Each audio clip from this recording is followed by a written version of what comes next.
बहुत समय पहले की बात है। एक गांव में एक किसान रहता था। एक दिन जब वह घर आया तब उसने अपने बच्चों को प्यार किया और पत्नी ने उसके हाथ पैर धुलवाए और खाना परोस दिया। कुछ ही देर में एक साधु भिक्षा मांगते मांगते उनके दरवाजे पर आ गया। तब किसान की पत्नी ने बहुत ही श्रद्धा भाव से उस साधु को भी भोजन करवा दिया। भोजन करने के बाद साधु अपने रास्ते चल दिया और मन ही मन सोचने लगा कि हमारा भी क्या जीवन है। सारा दिन हमें यहाँ से वहाँ घूमना पड़ता है और कभी कभी भोजन भी खुद ही बनाना पड़ता है। इस किसान को देखो, कितना सुंदर घर है। घर में स्त्री है, बच्चे हैं, अपने आप अनाज पैदा करता है और कैसे अपने परिवार के साथ मिलकर प्रेम से भोजन करता है। वास्तव में सुखी तो यह किसान ही है। और इधर वह किसान भोजन करते करते अपनी पत्नी से कहने लगा कि हमारा एक बैल बहुत बुढ़ा हो गया है। अब वह किसी तरह काम नहीं देता। यदि कहीं से कुछ रुपयों का इंतज़ाम हो जाए तो काम चले। मैं कल ही साधु राम महाजन से ब्याज पर कुछ रुपए उधार ले लेता हूँ। अगले दिन वह साधु राम महाजन के पास गया और उससे कुछ रुपए उधार मांगे। किसान के काफ़ी देर विनती करने पर 1 रुपया सैकड़ा सूद पर साधु राम ने रुपए उधार देना स्वीकार कर लिया। साधु राम ने रुपए गिनकर किसान को दे दिए। रुपए लेकर किसान अपने घर को चल दिया और अब वह भी रास्ते में सोचने लगा कि हम भी कोई इंसान हैं। दिन भर इतनी मेहनत करने के बाद भी हमारे घर में 5 रुपए भी नगद नहीं होते।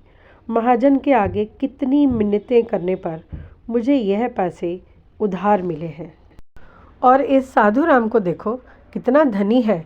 इसके पास सैकड़ों रुपए हैं। वास्तव में सुखी तो यह साधु राम ही है।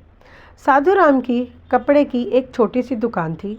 वह बड़ी दुकान से कपड़े लाकर बेचता था। कुछ दिनों बाद साधु राम सेठ पृथ्वीचंद की बड़ी दुकान से कपड़ा लेने गया। जब साधु राम पृथ्वीचंद की दुकान पर बैठा हुआ था तब वहाँ कहीं से कुछ तार आए। कोई तार मुंबई से आया था तो कोई तार दिल्ली से आया था।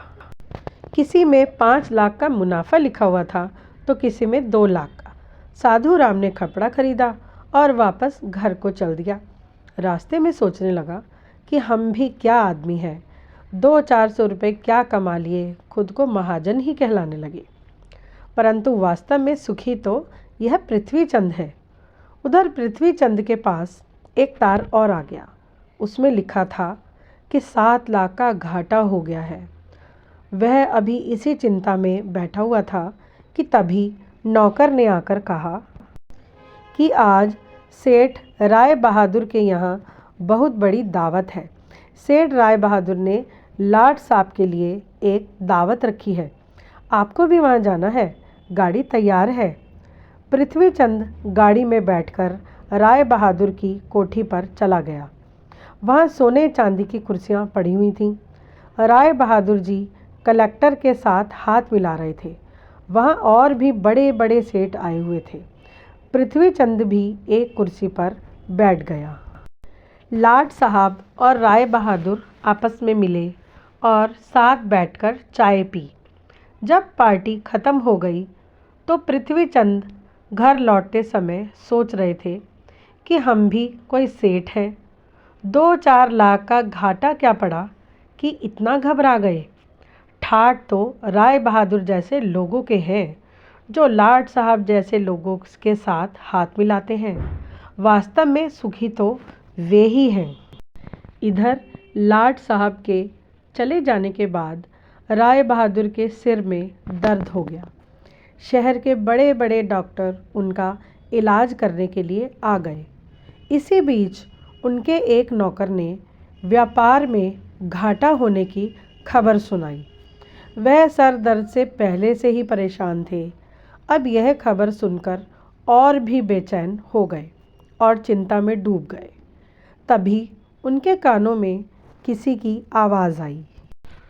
कौतूहलवश उन्होंने खिड़की से झांका तो देखा कि एक साधु हाथ में लाठी घुमाता हुआ बड़ी ही बेफिक्री से अपनी मस्ती में राम राम का जाप करते हुए जा रहा था। तब राय बहादुर मुस्कुराकर सोचने लगे कि वास्तव में सुखी तो यह साधु ही है। इसे ना किसी घाटे की चिंता है और ना किसी मुनाफे की फिक्र, और इसे कभी लाट साहब को पार्टी भी नहीं देनी पड़ती है।